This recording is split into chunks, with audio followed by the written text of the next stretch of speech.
Hello friends, welcome to my new long vlog.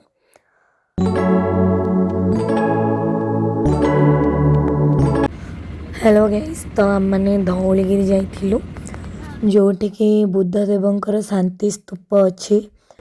तो आपण मैंने देखिपे जमती यहाँ वर्टिकली वीडियोटा मोर बनाई।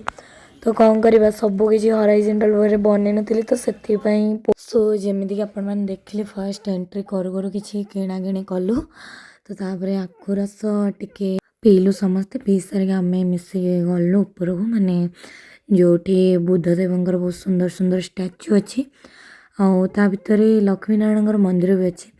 सेठू ऊपर को जाऊ जाऊ फर्स्ट तो कृष्णंकर बहुत सुंदर सुंदर मूर्ति थिला तो टिके वीडियो रे नहीं जाइथिली। तापरे देखंतु मो पो को देखंतु केम दौड़ुची। देन व्यू देखि परथु एते सुंदर व्यू सेठी छिड़ाला पूरा माने सहरटा पूरा विजिबल होतला पूरा देखा होतला। तो एबे जना पड़तो क्लियरली एठी कि कितनी सुंदर लागुतला।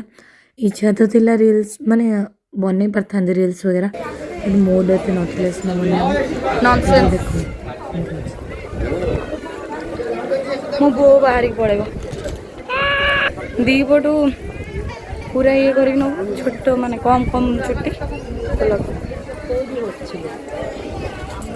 देखो ये पिलाटा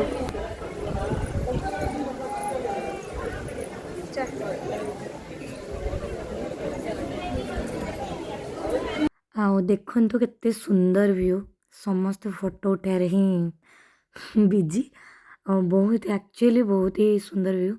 हाँ सेठिकार गोटे यहाँ सेकेंड टाइम मु गली या पूर्वर बोधे 3-4 वर्ष कि अधिका होगा मुझे जाइली। तो सेठिकार खासियत मत गोटे यहाँ लगे भले कितने भी भिड़ था ना कितने भी लोग था कि एक्चुअली से शांति ही शांति स्तूप बोल। हेलो गाइज मुझे वीडियो कर व्यस्त ये मो वीडियो तो करूनी मो हाथ को टाणी टाणी नहीं जाऊँ देखु केस करी मु केस।